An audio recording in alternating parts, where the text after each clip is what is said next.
ফ্রান্সের বিপক্ষে সেমিফাইনালের দুর্দান্ত পারফরমেন্স দেখান ১৯ বছরের লামিনে ইয়ামাল। শুধু বিশ্বকাপেই নয়, বছর জুড়েই দারুণ গতি এই স্প্যানিশ তারকা উইঙ্গারের। সেমিফাইনালে পেনাল্টি আদায় করেন, এছাড়া দারুণ এক গোলও করে ফেলেন তিনি।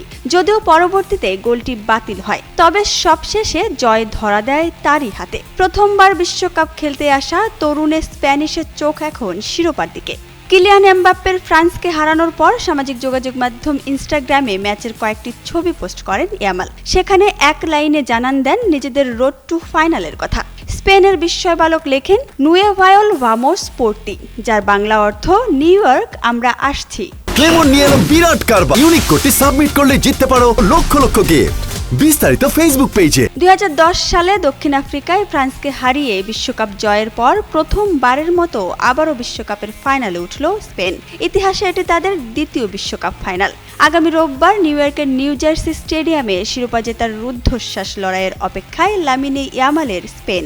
সেখানে তাদের প্রতিপক্ষ হবে বর্তমান চ্যাম্পিয়ন আর্জেন্টিনা ও ইংল্যান্ডের মধ্যকার দ্বিতীয় সেমিফাইনালের বিজয়ী দল। ফাইনালের আগে ইয়ামালের এক লাইনের বার্তা যেন অনেকটা আমরা জিততে আসছি এমনই ইঙ্গিত দিচ্ছে।